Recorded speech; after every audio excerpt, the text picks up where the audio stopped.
예, CBS 라디오 박정희 한판승부 2부 문을 열었습니다. 한때는 그 동시간대 경쟁 진행자셨습니다. 근데 이제 오늘은 손님으로 모셨는데요. 팟캐스트 EJ로 시작을 해서 저녁 퇴근길 시사 프로그램 진행자까지 섭렵을 하신 분입니다. 이 작가라는 호칭으로 더 유명하신 분이죠. 예, 요 별명은 저희 프로듀서가 특별히 붙였습니다. 정치 천재 시사평론가 이도영 작가와 함께합니다. 어서 오십시오, 작가님. 네, 안녕하십니까. CBS 스튜디오에서 뵌 건 한 7, 8년 만인 것 같은데. 그렇습니다. 예. 우리 이 작가님은 제가 한 2015년경인가 그때 그쯤에, 방송 예. 같이 방송했었어요. 더 오래됐네요, 그러면. 네, 한 10년, 9년, 예, 10년 되는 것 같은데. 그 앞에서 경쟁자였지만 과연 우리가 경쟁자였을까요? 제가 훨씬 잘 나왔던 걸로 기억하고 있는데. 예, 그때 승부가 안 됐습니다. 예, 그때 승부가 안 됐고, 그래서 좀 2년 승승장구하길 바랍니다. 알겠습니다. 2년 전에는 그럼 이제 내려오신 지 한 2년 되신 예, 겁니까? 딱 2년 됐네요. 예, 그 저녁 있는 삶을 누리시고 계신 겁니까? 그렇죠. 뭐 우리 박정희 앵커는 아무래도 예. 얽매여 있으니까. 엉매여 있으니까. 뭐 지금 이 시간대 간둔다고 해도 또 다른 시간대로 가야지만 예, 그러니까. 저는 간두고 너무 굉장히 프리한 시간을 보내고 있습니다. 표정이 좀 편안해 보이세요. 그러면 그러니까 기본적으로 그때는 매일 2시간을 해야 되고 또 다른 방송하면 뭐 어떨 때는 8시간, 10시간 방송할 때도 있어서 굉장히 지쳤었거든요. 그렇구나. 지금 굉장히 좋습니다. 그 충전의 시간을 그럼요. 갖는다. 예. 다시 복귀 의지도 조만간- 아니요. 복귀 안 합니까? 예, 안 그럼- 합니다. 예, 그럼 한판 승부에서 그 에너지를 사용해 주시기 바라겠습니다. 예. 자, 본격적인 이슈를 한번 다뤄볼게요. 자, 어제 이제 여야 대표 회담, 아까 일부에서는 저희 국민의힘 최영두 입장을 들어봤는데 이제 한동훈 대표, 이재명 대표가 드디어 만났습니다. 모두 발언이 생중계가 됐는데 당초 예정된 시간보다 두 분 모두 좀 길게 했어요. 예. 보셨죠? 예. 어떻게 보셨어요? 그 일단 오랜만에 만났잖아요. 그렇죠. 여야 대표가. 근데 뭐 모두 발언을 굳이 생중계할 필요가 있었을까? 아하. 왜냐하면 협상을 해야 되는 거잖아요. 그죠. 뭔가 양보를 하고 또 얻어내고 또 내가 뭐 내주고 해야 되거든요. 예. 근데 지금 우리 정치가 극단의 어쨌든 그 강성 지지층만 보고 양쪽에 정치를 하는 것 같다는 이야기도 많이 듣잖아요. 그렇죠. 그렇게 되면 양보를 안 해요 서로. 음. 그래서 이번에도 모두 발언에서 음. 한동훈 대표가 자기 지지층을 생각해서인지 어땠는지 어쨌든 좀 공격적으로 나왔죠. 음. 그 처음 보는 앞에서 그 여러 가지 얘기를 했지 않습니까? 뭐 국회의원 불체포 특권이라든가 맞아요. 내려놔야 된다. 그러면서 이재명 대표 나중에 이거 판결 불복하는 거 아니냐. 그런 말을 굳이 할 필요가 있습니까? 무죄를 확신하시는 것 같은데. 이거 아니 뭐 무죄든 이러면- 떠나서 예. 무죄든 유죄든 떠나서 오랜만에 여야 대표가 만나서 국민들 위해서 뭘 하고자 해서 만난 거잖아요. 그렇죠. 근데 모두 발언해서 그렇게 공격하면 그 야당 대표는 가만히 있습니까? 그러니까 그렇죠. 바로 그냥 원래 준비하지 않았던 뭐 계엄 하는 거 아니야? 이렇게 나오잖아요. 그러니까 언론이 다 그것만 쓰잖아요. 또 계엄만 쓴다. 계엄 쓰고 뭐 서로 공격했다 이런 것만 쓰잖아요. 원래 예. 뭐 합의 내용이 어떻고 이렇게 어떻게 할 아하. 것인가 이건 안 쓰고 예. 그러니까 하지 말아야 될 바를 모두 발언해서 했다. 아하. 그렇게 생각해요. 그럼 이재명 대표의 계엄 발언 자체는 한동훈 대표가 어떤 소발한 거죠. 저는 그렇게 뭐- 봅니다. 사법 이슈를 꺼내서. 예, 예. 아하. 그리고 이재명 대표가 혼자 스스로 생각했을 거 아니에요. 나 당할 수만 없지. 아하. 그럼 뭐라도 꺼내야 되니까 그렇게 된 거죠. 그래서 결국 두 분 모두 양쪽 지지자를 향한 그런 말을 저는 그렇게 생각해요. 음. 그러니까 이게 예전처럼 낭만 이런 것도 없잖아요. 정치에. 오늘 조승래 의원이 그 비공개 회담에서 했던 내용 네, 한동훈 대표가 내 처지가 좀 그렇다. 그런 얘기를 밖에서 왜 합니까? 조승래 의원이 하면 안 되죠. 그 얘기는 하긴 그때 한동훈 대표가 그냥 속 얘기를 한 건데. 속 얘기를 한 건데 그걸 밖에 그것도- 꺼내버리잖아요. 아하. 그냥 그것도 한동훈이 먼저 우리한테 이렇게 공격했으니까 우리도 할래 이런 거거든요. 그래서 저는 모두 발언부터 잘못됐고 조승래 의원 이런 발언도 좋지 않죠. 한동훈 대표가 오죽했으면 그런 말을 했겠어요? 야당 대표랑 의원한테 앞에서 그러면 왜 저렇게 나왔는지 알고 그렇게 정치를 풀어나가야지. 그렇게 얘기했습니다. 언론 플레이 해버리면. 그러니까 저 처음 모두 발언 때부터 약간 좀 감정이 상하면서 그렇죠. 좀 뭔가 삐가 끓인 거예요. 예. 합의를 할 수 있는 그런 공간이 있었는데 예. 그 공간을 좁히게 된 것이다. 그렇습니다. 자, 그러면 어떻게 보십니까? 어제 이제 또 의정 갈등 자체가 굉장히 가장 핫한 이슈긴 했는데 그 부분이 핵심 의제로 빠졌어요. 저는 뭐 대통령실에서 도저히 양보를 할 수 없다. 뭐 그런 거잖아요. 뭐 오죽하면 국무위원 중 한 분이 음. 6개월만 버티면 우리가 이긴다. 뭐 이런 말 합니까? 예. 그리고 여기 패널이었던 진중권 씨도 예. 뭐 김건희 여사랑 통화하면서 절대 2,000명은 양보 못 한다라고 하더라 얘기하잖아요. 예. 맞아요. 그러니까 예. 대통령실 전체가 예. 과학적 근거로 인해서 음. 2,000명은 양보 못 한다고 하는데 음. 한동훈 대표가 한번 건의했다가 칼처럼 잘리고 이거는 못 끌고 들어 의제로 들고 갔다가 또 어떤 일을 당할지 모르기 때문에 아예 그냥 빼는 거죠. 왜 이렇게 2,000명에 집착할까요? 모르겠습니다, 저도. 그러니까 이게 과학적 근거에 의해서 나왔다고 하는데 예. 예. 뭐 국민들 더 잘 아시겠지만 갑자기 2,000명을 늘린다. 그러면 가르칠 교수들도 늘려야 되잖아요. 그렇죠. 근데 지금 그거 안 하지 않습니까? 예. 뭐 가르치는 사람뿐만이 아니고 지금도 교수들이 밤잠 못 자가면서 애들 가르친다고 하는데 예. 더 늘어나면 어떻게 가르칠 것이냐. 거기다가 의료 장비는 어떻게 합니까? 갑자기 막 늘려집니까 그게? 근데 어떻게 과학적으로 2,000명이 나오는지 모르겠어요. 그런데 어쨌든 2,000명이 나왔다 칩시다. 그러면 어쨌든 국민들이 가장 힘들어 하시니까 지금 상황에서 그럼 정부도 한 발 양보하고 의료계도 한 발 양보하고 이런 타협이 돼야 되는데 예. 지금 의료계에서도 뭐 그럼 우리 의사들 다 외국으로 보낼 거다 이러고 있잖아요. 그럼 어떻게 하자는 거죠? 대통령은 아무런 문제 없다. 기자들 보고 현장에 가봐라. 아무 문제 없다고 예. 이렇게 말합니다만은 결론은 그 응급차 타고 뺑뺑이 도는 사람들이 현실적으로 있는 것이고. 그렇죠.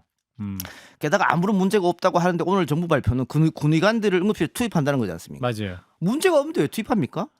그러네요. 문제가 있으니까 투입한다는 거 아니에요? 그러면 누가 대통령한테 잘못된 보고를 하고 있거나 대통령 현실 파악을 못 하고 있거나 이런 거잖아요. 예. 그러니까 이거는 서로 의료협회와 정부가 마주보는 기관자처럼 달리고 있는데 결국은 국민들만 손해니까 뭐 누군가 한 명 나서든지 어쨌든 타협의 장을 마련해야 되는 거죠. 그런데 이 여야 대표가 만났는데 의제로 줘서 못 올린다? 이거는 문제가 있습니다. 2026년 이제 한동훈 대표가 유예안을 냈잖아요. 예. 근데 유예안 낸 거에 대해서 이제 친윤계나 혹은 대통령실에서는 다 왔는데 한동훈 대표가 이 판을 좀 깨는 것이 아니냐 이렇게 비판하고 있는 것 같아요. 그러니까 다 왔다는 뜻이 뭡니까? 굴복시킬 수 있다는 겁니까? 뭐 그런 의미일 수도 있고 아닐 수도 있고. 예, 그러니까 이제 어떠한 의정 활동 해결에 다 왔는데 이게 지금 여당 내에서 좀 다른 목소리가 나와서 굉장히 용산이 불쾌해한다 이런 기류가 있다고 합니다. 그러니까 용산에서 왜 이렇게 한 목소리를 고집하는지 잘 모르겠어요.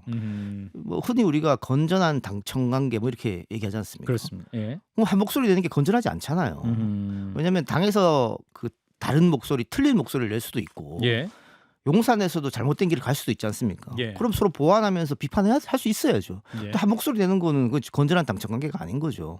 예를 들면 지난번 문재인 정부 때 그 문재인 대통령이 국회에서 청문 보고서 합의가 안 됐는데 임명한 게 30명이 넘었어요. 예. 그때 국민의힘이 어떻게 했냐면 청와대로 국회의원들이 다 갔습니다. 몰려갔습니다. 그래서 데모했어요. 불통이라고 어떻게 대통령이 이럴 수 있냐고. 예. 30몇 명이나 합의 안 해도 될 수 있냐고. 지금 윤석열 정권 채 2년 됐는데 벌써 30명 가깝게 안 하고 있어요. 그렇죠. 그러면 국민의힘에서 용산에 한마디 해야 될 거 아닙니까? 한마디도 안 하잖아요. 예. 최근에 이인숙 장관 뭐 이진숙 방통위원장. 방통위원장이라든가 김문수 장관이라든가 그냥 예. 이면 강행해 버리잖아요. 예. 그런 거 봤을 때는 당에서 한 목소리 그게 아니라 아닌 건 아니라고 말할 수 있어야 된다.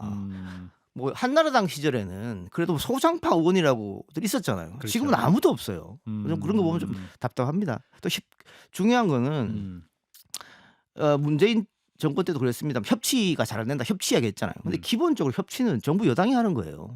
권력을 갖고 있으니까. 예. 근데 이제 아까 일부 최영도 의원 같은 경우는 그 180석, 192석의 거대 야당이 지금 국회에 아주 압도적인 힘으로 국정을 발목 잡고 있다. 거부권 행사하고 있지 않습니까? 그래서. 거부권. 네. 그러니까 이 지금의 야당이 정권 잡았을 때 뭐 국민의힘 전신 정당들이 뭐 장관 해임 건의안 막 올렸습니다. 예. 김대중 때도 올렸고 노무현 때도 올렸어요. 그런데 다 스스로 사퇴했어요. 올라왔다는 것 자체만으로. 예를 들면 당시 행자부 장관이 노무현 정부 때 김두관 장관이었는데 야당에서 행자부 장관 해임 건의를 왜 올렸냐면 한 총련 대학생들이 미군 내에 들어가서 시위를 했다. 왜 못 막았냐거든요. 지금 생각하면 그게 해임 건의할 안이 됩니까? 그런데 해임 건의안 냈고 통과됐고 당시 장관이 나는 죄가 없지만 야당에서 저렇게 하니까 존중한다고 내려왔어요. 예. 그런데 이 정권에서 뭐 여러 가지 참사가 일어나도 책임 안 지잖아요. 그렇죠. 다 거부권에 다 행사하지 않습니까? 이런 상황인데 협치가 지금 됩니까 지금? 그 계속 야당 탓만 하고 있는데 정권을 갖고 갔잖아요. 잡았지 않습니까? 그러면 더 이상 야당 탓하면 안 되고 협치의 주체가 우리라는 걸 생각하고 계속해서 양보를 이끌어내야죠. 양보를 할 수 있게끔 만들어야 되는 거죠. 아까 최영도 의원 앞에 나와서 뭐 25만 원 이야기했습니다만 이재명이 주장했으니까 25만 원 무조건 안 돼 하지 말고 25만 원이 좀 그러면 10만 원으로 그러면 일단 해보자. 이게 현금 살포가 아니니까. 그 몇 개월 안에 못 쓰면은 소멸성 뭐 상품권을 준다는 거지 않습니까? 그렇죠. 그 야당에서 저렇게 경제에 도움이 된다니까 10만 원 해보자. 그래 만일 잘 되면 그게 이재명이 이렇게 해서 잘 된 게 아니에요. 결국은 잘 되면은 그건 정권이 잘해서 잘 된 거예요. 왜 그 생각 못 합니까? 근데 무조건 이재명이 하니까 안 돼. 잘라버리지 않습니까? 그러니 협치가 다 사라졌다. 야당 탓하지 말고 야당에게도 기회를 한번 줘야 될 거 아니냐. 숨 쉴 기회를. 서로 숨 쉴 기회 안 주시는 것 같아요. 이를테면 오늘 대통령의 22대 국회 뒤늦은 개원식이 오늘 있었는데 오늘 대통령이 불참을 했습니다. 이게 1987년 민주화의 처음이라고 하는데 이거는 원인이 어디 있다고 보십니까? 일단은 여당이나 대통령실 주장은 야당이 근본적으로 예의가 없고 대통령을 골탕먹이려 한다. 몰아세우려 한다. 뭐 그리고 이전에 전현희 의원이 그 국회에서 어떤 대통령 부부에게 뭐 살인자 발언했다든 이 부분도 사과하지 않고 있다. 이것이 과연 협치의 모습이냐? 정상적인 국회가 아니다라는 게 여당 주장입니다. 그 제가 협치라고 아까 협치의 주체는 정부 여당이라고 하는 것은 권력을 갖고 있기 때문에 매번 얘기하잖아요. 야당의 협조가 필요하다. 그러면 조금 손해 보더라도 여당이 먼저 손 내밀어야 되는 거예요. 방금 박앵커가 87년 이후로 한 번도 없었다. 그럼 87년 이후로 야당이 정부 대통령 공격 안 했습니까? 지금보다 더 심하게 공격했었어요. 그러다 국회 개원에 연설했지 않습니까? 그러네요. 왜 지금 안 하는 겁니까? 그게 핑계가 굉장히 궁색하다. 이유가 뭘까요? 대통령의 어떤 개인적인 판단일까요? 아니면 왜 그런다고 보십니까? 뭐 알고서 질문하시는 것 같긴 한데 모르겠습니다. 지금. 대통령이 글쎄 뭐 최근에 기자간담회에서 그 독립기존 관장 임명에 대해서 난 뉴라이트를 모른다. 그 검증은 밑에서 알아서 했을 것이고 1, 2, 3번을 올라오면 난 늘 제일 위에 사람을 선택했다 이거지 않습니까? 인사권자가 그렇게 말하면 안 되잖아요.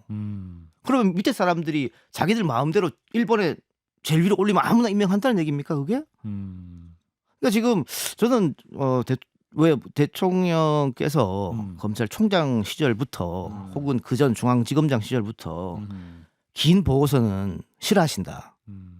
페이퍼 한 장으로 다 달라 이런 얘기를 많이 하셨다고 하는데 지금도 혹시 그러고 있는 건 아닌지 귀를 좀 더 여셔야 되는 거 아닌가. 그렇군요. 자 이제 또 어제 여야 대표회담에서 가장 비판을 받는 게 이제 계엄 준비설인데요. 이제 이재명 대표의 모두 발언에서 계엄 준비설인데 이게 이제 대통령실에서 바로 비상식적인 거짓 정치 공세다.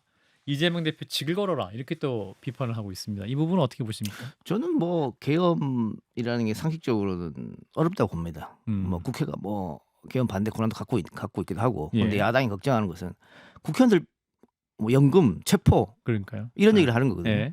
근데 그게 이제 지난 박근혜 정권 때 그런 문건이 있으니까 또 기획했으니까 여당에서는 뭐 다 무혐의랬다고 하지만 실질적으로 유죄난 사람도 있어요. 유죄난 사람도 있기 때문에 그게 없었던 문건은 사실 아니거든요. 그런 걱정을 하고 있는데 뭐 김빼기 효과도 있을 테고요. 야당 입장에서는. 거기다가 이제 전국의 주도권을 놓고 싶지 않은 것도 있겠죠. 그러니까 지금 추석 앞두고 있지 않습니까? 명절 앞두고. 이것도 사실 옛날 정치인데 명절 앞두고 모든 사람들이 이게 다 고향에 모이고 하니까 그러면 밥상머리에 정치권 이야기 나올 것이다. 그럼 우리가 주도권을 잃으면 안 된다고 하는데 요즘엔 그런 시대가 아닌데 그렇죠. 아직도 그런 생각을 하고 있는 것 같아요. 그러니까 야당 입장에서는 아마 추석 밥상에 문재인 대통령을 올리려고 할 것이다. 검찰이 뭐 추석 전에 부른다든가 포토라인 앞에 세운다든가 뭐 기소를 한다든가 그거 막기 위해서라도 우리가 더 센 걸 갖고 와서 떠들어야 된다. 뭐 이런 생각을 할 수도 있겠죠.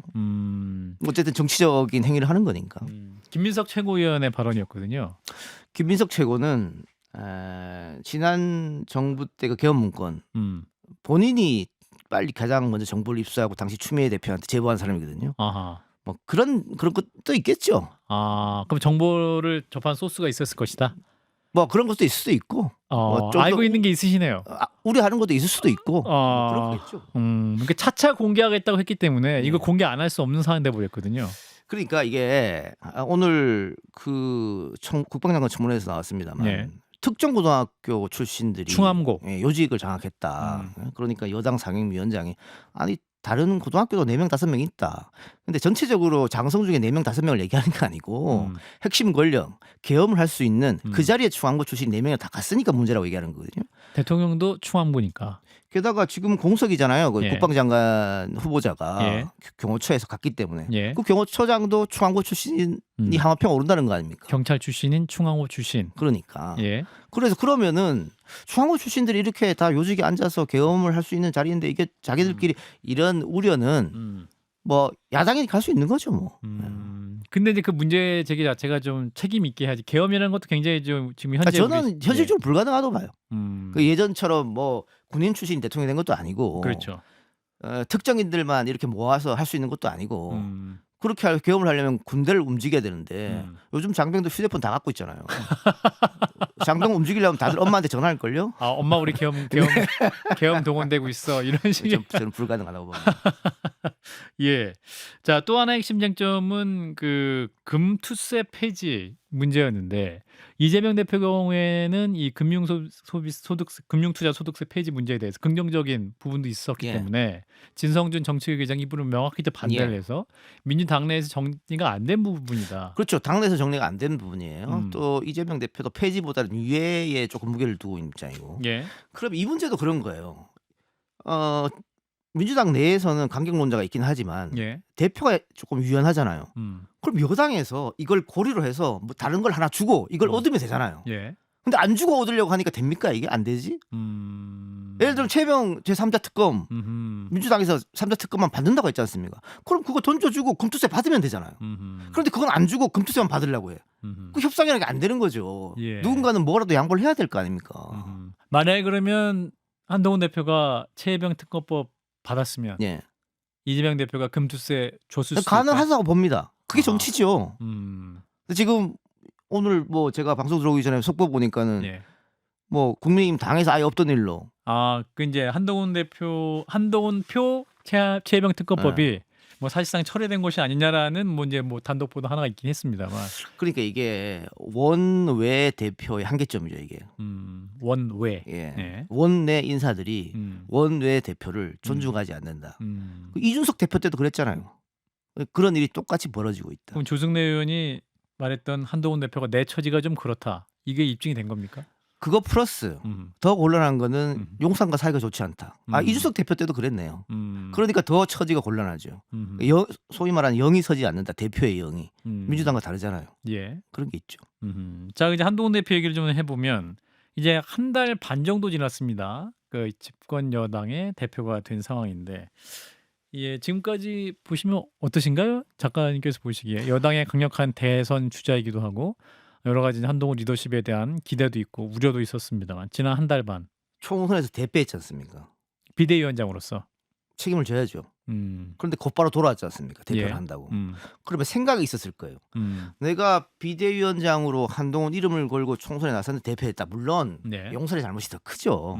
이거 대통령이 지지율이 좋고 잘했으면 그렇게 졌지 않겠죠. 그런데 어쨌든 본인 이름 걸고 대표를 했으면 책임을 져야 되는데 곧바로 나왔단 말이에요. 그러면 어떤 생각이 있었을까? 지금 앵커 말대로 결국은 2년 반 뒤에 대통령을 노리나?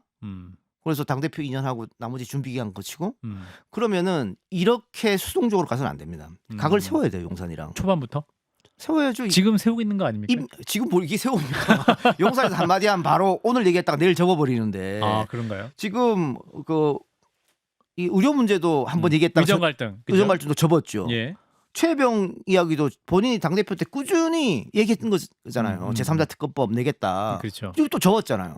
계속해서 꼬리 내리는데 이게 무슨 지금 각을 세우는 겁니까? 각을 안 세우는 거지. 그러니까 뭐 어쨌든 본인은 임기가 있잖아요. 예. 임기가 있고 대통령 지지율은 30%도 안 나오는 지경입니다. 지금 각종 여론조사에서. 예. 이 상황인데도 대통령하고 각을 못 세우고 지금 끌려다닌다?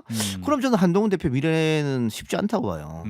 지금 여러분들 이셨겠지만 과거에 김무성 대표가 대통령 차기 지지도 늘 1위 할 때 있었습니다. 그런데 맞아요. 그분 한 번도 후보조차 나온 적이 없어요. 그런 걸 생각했을 때는 왜 그때는 박근혜 대통령한테 김무성 대표가 계속해서 고개 숙였거든요. 그래서 뭐 네티즌들이 뭐 무쫄이네, 무쫄리네 이런 별명도 지어줬지 않습니까? 그래 그런 거 봤을 때는 본인이 지금이 어떻게 보면은 차기 가장 강력한 주제 기회를 잡은 건데 이거 지금처럼 한 그대로 6개월 1년 가면 더 못합니다. 차기 주자로서의 우뚝 설 타이밍을 놓칠 수 그럼요. 있다라는 이렇게 말씀. 힘없이 가면 바로 또 비대위 또 꾸리자는 얘기 나올 겁니다. 아, 또 비대위 얘기 나온다. 근데 아까 이제 한동훈 대표가 주승래 의원과 했던 말 중에 내 처지가 좀 그렇다 이게 다가 아니라 그 다음 문장이 이렇습니다. 그러나 난 시건하지 않는다.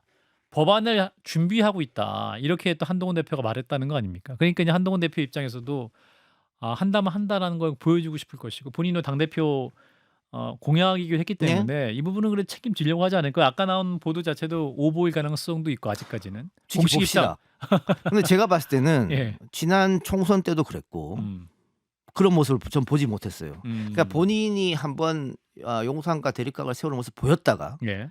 대통령실에서 세게 나오면 바로 접었단 말이에요. 그 눈 오는 날 머리 숙인 거 다들 아시잖아요. 간호사의 굴욕. 예. 그런 거 봤기 때문에 쉽게 할 수 있을까? 저는 글쎄요, 거기가 좀 갸우뚱해지네요. 그러면 한동훈 대표의 스탠스는 정확히 뭡니까? 이게 지금 대통령과 확실히 척을 짓는 겁니까? 아니면 뭔가 좀 선을 지키면서 자기 목소리를 내는 애매한 스탠스인가요? 그러니까 자기의 소신을 내고 싶어하는 것 같아요. 예. 그것도 야당 의원들이랑 그 대립할 때는 굉장히 뭐 조롱하면서 그렇게 얘기하잖아요. 본인의 이야기를 다 하잖아요. 민주당과 얘기를 할 네. 때는 그런데 대통령실한테서는 결국은 결정적인 순간에 꼬리를 내린다. 아직 대통령의 권력이 아직 좀 강하다고 아마 느끼는 게 있지 않을까요? 아직 3년이나 남았기 때문에. 게다가 국민의힘에서 본인이 당대표이긴 하지만 친한이라고 불리는 의원들은 몇 명 없고 결국은 대통령실만 바라보는 사람들이 더 많으니까 자기가 뭔가 있을 때 따라오는 사람도 없다. 법안 등등 관련했을 때. 그러면 더 우군을 만들기 위해서는 예. 지금의 낮은 포지션으로 조금 더 가서 우군을 만들어 봐야 되지 않겠나. 뭐 이런 생각도 하고 있을 것 같아요. 그러니까 본인에게는 시간이 더 필요하다고 생각할지는 모르나 국민들은 기다려줄 의향이 별로 없다. 그 한동훈의 시간은 점점 줄어들고 있다는 저는 거네요. 그렇게 봅니다. 자, 이런 가운데 이제 검찰이 문재인 전 대통령에 따르죠. 문다혜 씨의 압수수색 영장에 또 문 전 대통령을 피의자로 적시하면서 파장이 커지고 있습니다. 이 부분은 어떻게 진행될까요? 예, 작가님, 문 전 대통령에 대한 검찰 수사의 칼 직접 소환 혹은 영장까지 갈 수 있을 것이냐. 아니 저는 뭐 고소 고발이 들어오고 네. 혐의가 있으면 검찰이 수사할 수도 있고 또 수사를 잘하기 위해서 언론 플레이를 할 수도 있다고 봐요. 예. 그러면 공평해야 되잖아요. 그럼 예를 들면 이재명 대표 아내분은 7만 5천 원 법카 썼다고 김혜경 씨. 김혜경 씨. 예. 아주 중대한 범죄라고 300만 원 구형한 거 아닙니까? 예. 근데 김혜경 여사는 우리 김건희 여사는 그 수백만 원짜리 300만 원. 문제 없다잖아요. 뇌물 아니다. 7만 5천 원은 큰 문제인데 그거는 문제 없다고 하는 거 아니겠습니까? 거기다가 뭐 조국 대표 딸 중학교 일기장 압수수색, 지금도 그 문 대통령 손자 태블릿 압수수색. 태블릿 PC. 예. 그런데 대통령 가족에 대해서 그렇게 압수수색했습니까? 압수수색조차도 시도도 안 했거든요.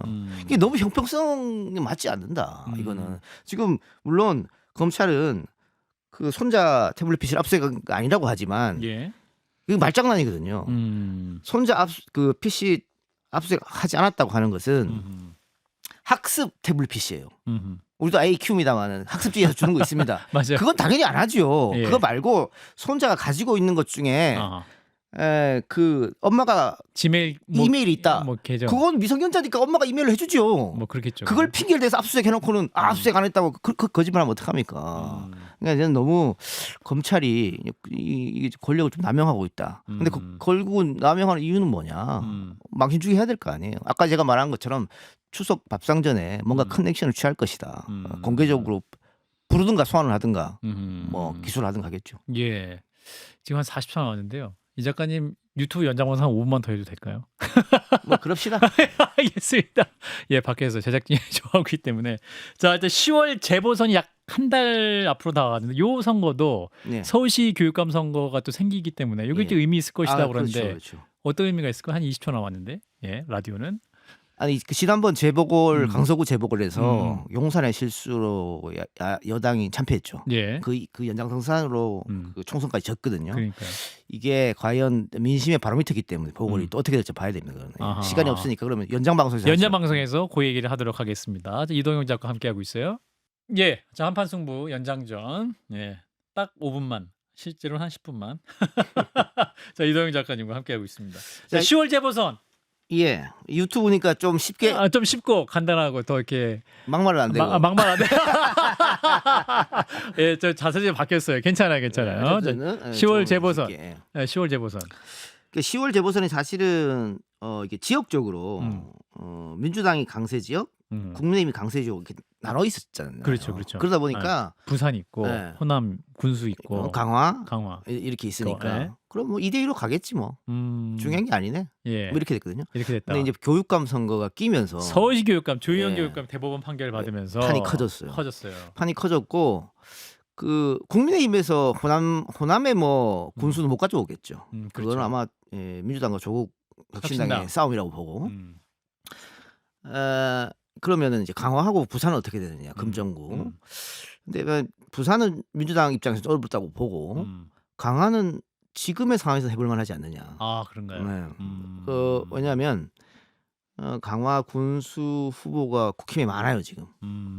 저러면 단일대우가 안 됩니다. 아, 분명히 떨어져 나가는 사람이 있어요. 아하. 나는 무소속으로 나와도 될 것 같은데 아하. 하는 사람들. 아하. 그러면 3파전 4파전 하면 민주당이 될 수 있다. 그럴 가능성이 있다고 생각하는 거죠. 강화에서는. 예.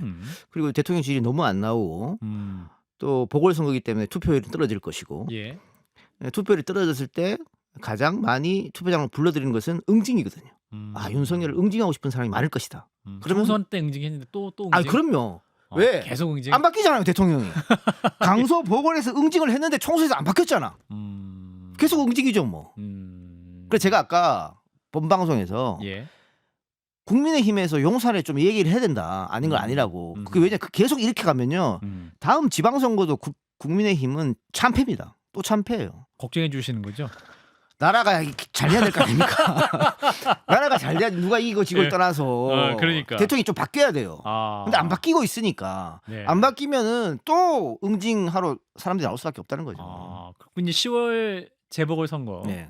만약에 이제 결과가 국민의힘이 안 좋게 나오면 한동훈 당대표를 공격할 수 있는 그런 빌미도 되실 수 있지 않겠습니까? 누가 한동훈을 공격합니까? 그러니까 당내 친윤 세력이라든지 혹은 그 후한 무치죠. 후한 무친가요? 그 윤석열 대통령이 잘못해서 진 거지 어떻게 한동훈 대표가 와갖고 뭘 했다고요?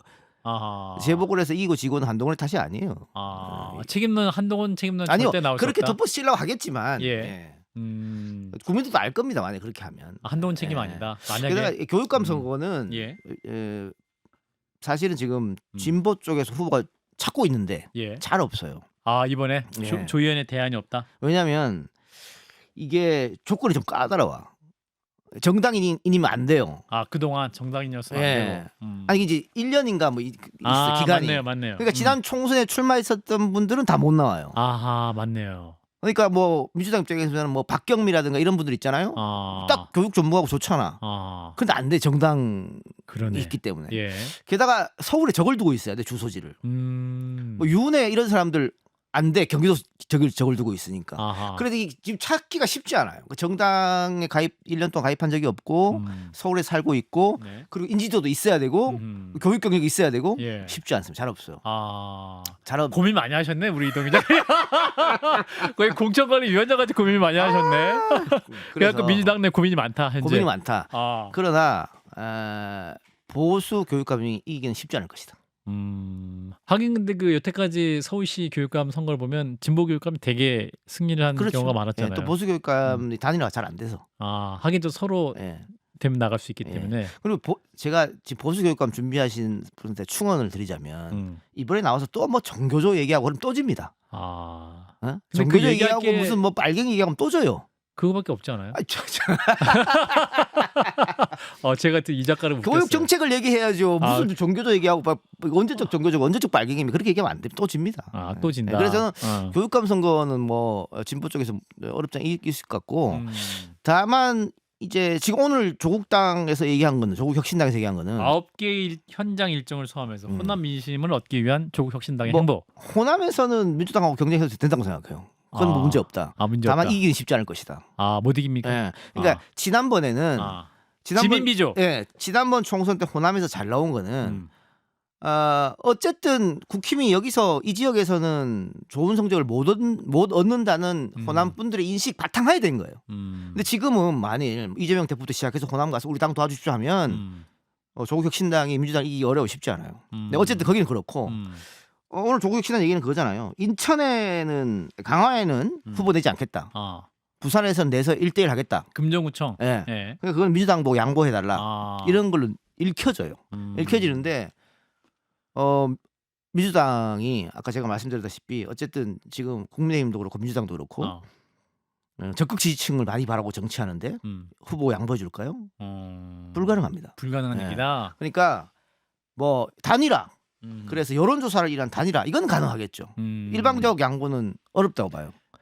조국 대표가 이제 부산 출신이니까 아마도 그러니까. 좀 이렇게 뭔가 이야기하고 싶고 양보를 요청할 근거가 된다고 조국 혁신당은 생각하고 있는 게 아닌가. 그럼에도 불구하고 양보는 어렵다. 아하. 그런데 만일 그러면 여론조사를 통한 단일화를 단일화. 받지 않겠다 조국 혁신당에서 음. 그러면 3파전 되잖아요. 음. 1대1로 싸워도 지는데 3파전 하면 더 지겠죠. 그 책임론을 누가 뒤집어 쓰는지를 잘 봐야 돼요. 그러니까 조국 혁신당이 지난번 총선에서 받은 표는 물론 뭐 중도층에서도 받았겠죠. 대부분은 민주당 지지층이 표를 준 거예요. 그래서 지민비조 나온 거 아닙니까? 그렇죠. 그런데 만일 그렇게 돼서 선거를 패배하게 되면 원래부터 지는 게임이었지만 예. 이 책임론을 몽탕 조국 혁신당이 뒤집어 쓸 수 있어요. 아하. 그럼 앞으로 행보에 상당히 어려움을 느낄 겁니다. 근데 금정구청장을 졌다 해서 치명적으로 막 잘못한 거는 상징적인 의미에서의 상징적이죠. 왜냐하면 아, 민주당 지지층도 조국 혁신당에 우호적인 세력이 있고 그렇죠. 조국 혁신당을 너무 싫어하는 세력이 있습니다. 민주당 내에서도. 내에서도 민주당 지지층 중에서도. 그런데 만일 이번에 제가 아까 얘기한 대로 그렇게 되면 조국 혁신당을 싫어하는 민주당 지지층이 벌떼처럼 일어날 거거든요. 그래서 쉽지 않다는 거죠. 그게 여론을 아마 잠식하기 시작할 겁니다. 아하. 그러니까 조국 혁신당은 저는 뭐 호남에서 후보 내고 강화나 부산에서는 여론조사로 단일화해도 된다고 봐요.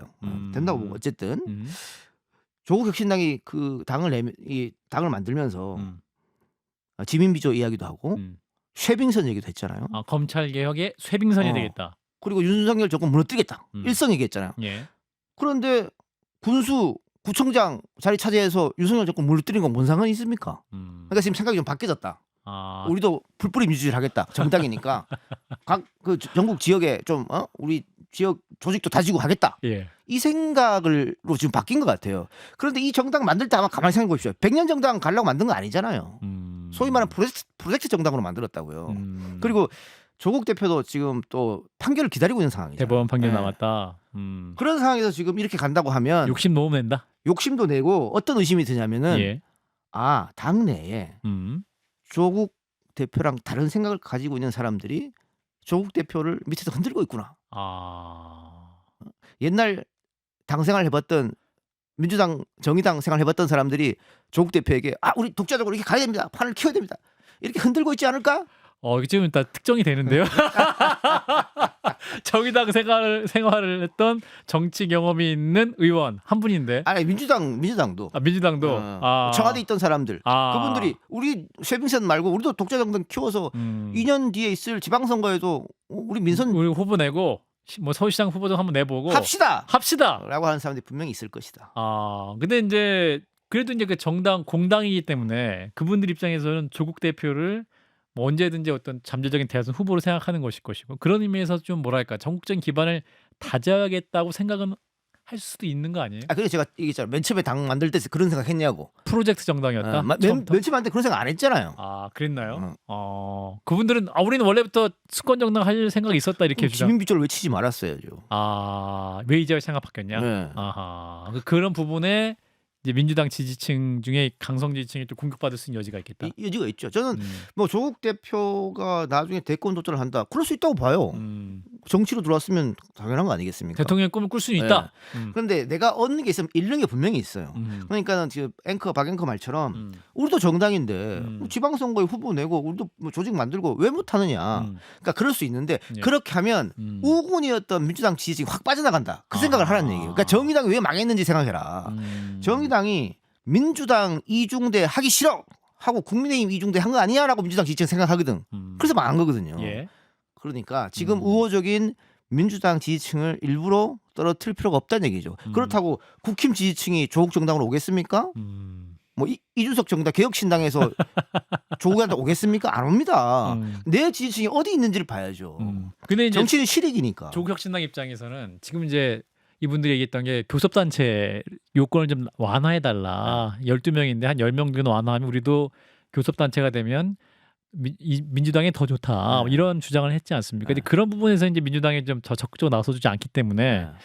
독자 행보를 좀 해서 뭔가 발언권을 얻고자 하는 움직임이 있다고 판단할 수 있지 않을까요? 그러니까 충분히 그럴 수 있죠. 예. 민주당한테 요구할 수도 있고 예. 뭐 문전 대통령도 얘기했고 음. 충분히 그럴 수 있어요. 그럴 수 있는데 음. 우리가 뭔가 행동을 했을 때 얻는 게 있으면 잃는 게 있다는 걸 판단해야 되는 거예요. 그런데 그 계속 좋은 것만 생각하는 것 같아요. 이번에 아하. 호남 내려가서 예. 조국 대표가 그 회의할 때 들어오면서 음. 기자들이 왜 이렇게 많이 왔냐 하니까 신장식 의원이 우리 이길 것 같은데 그런 발언하면 지는 거예요. 이제 드디어 실명을 거론하면서 비판하기 시작했습니다. 조심해야지 더. 더더욱 신장식 의원 조심해야지. 조심하세요. 우리 또 장식이 형 전화 오겠네. 전화해 주시기 바라겠습니다. 예. 자, 조금만 더 얘기해 보면 이제 범야권의 이제 그 신삼김 얘기가 나와요. 김경수 전 지사의 복권, 또 김동연 현 경기지사의 또 요즘 발언의 기회를 많이 예. 높이고 있고 김부겸 전 총리 네. 이제 신삼김이 등장하면서 이제 이재명 대표에 대해서도 어떤 새로운 경쟁 구도를 만들 수 있지 않겠느냐라는 제안을 하는 사람이 있고 그러나 이제 되게 힘이 안 될 것이다 이렇게 말하는 분이 있는데 어떻게 보세요 이 세 분의 움직임? 불가능한 이야기죠. 불가능합니까? 그들만의 꿈꾸는 거죠 그냥. 이렇게 하면 되지 않을까? 뭐 예전에 뭐 빅텐트 얘기하고 뭐 그 제3지대 문재인 대통령이 대통령 될 때 후보 시절에 그때 빅텐트 얘기했잖아요. 누가 봐도 문재인이 되는 건데 뭘 빅텐트예요? 말이 안 되는. 지금 그런 비슷한 얘기예요. 아하. 불가능합니다. 아하. 게다가 예. 김경수 전 지사는 결이 좀 달라요. 결이? 그러니까 김동연 지사나 김부겸 전 총리나 이낙연 전 총리나 뭐 정세균 전 총리나 삼총 삼김 또 나왔어요. 이재명 대표하고 그렇게 뭐 사이가 좋다거나 인연이 깊다거나 그렇지 않거든요. 예. 그런데 김경수 지사는 이재명 지사 시절부터 유일합니다. 친문 중에 유일하게 이재명과 이야기가 되던 사람이었어요. 경남지사 신분을 이렇게 유일하게 얘기를 했다. 네. 다른 친문이라고 하는 사람들은 다 이재명에 적대적이었고 같은 당이었는데 적대적이었어요. 저는 이게 확실히 말할 수 있어요. 아하. 그냥 싫은 게 아니고 적대적으로 싫어했었어요. 아하. 근데 그나마 김경수 지사하고 얘기가 됐기 때문에 저는 김경수 지사가 우리 삼김 삼총 제가 선두에서 그렇게 할 사람이 아니라고 봅니다. 근데 김경수 전 지사가 그 친문의 적장자라고 보고 적장자가 빠지면 힘이 떨어지죠. 그렇군요. 그럼 여기 이제 다 신하는 전혀 힘을 불가능한 얘기예요. 김경수 전 지사 역시 그 대권 욕심 가질 사람은 아니다. 그럼요. 아하. 그리고 이게 시대의 흐름이라는 게 있잖아요. DJ가 정계 은퇴 번복하고 와서 대통령 되고 노무현 대통령이 그 어려웠던데 이인재를 꺾고 뒤집었고 그다음에 문재인 대통령이 탄핵으로 대통령이 되고 그 시대적 흐름이라는 게 있는데 지금 누가 봐도 이재명 타임이에요. 여기서 이거를 인위적으로 거꾸로 돌린다? 불가능한 얘기입니다. 알겠습니다. 이 작가님 오시니까 그 새로운 또 유튜브에 활력이 생겼습니다. 예, 자주 모셔야 될 것 같은데요. 시간을 내주시기를 네, 부탁드리겠습니다. 목동 너무 멀어요. 목동 너무 멀어요. 원래 집이 목동에 있는데 그 사이 이사 가셨다고 합니다. 자, 일단 오늘 여기까지 이도영 작가였습니다. 고맙습니다. 고맙습니다.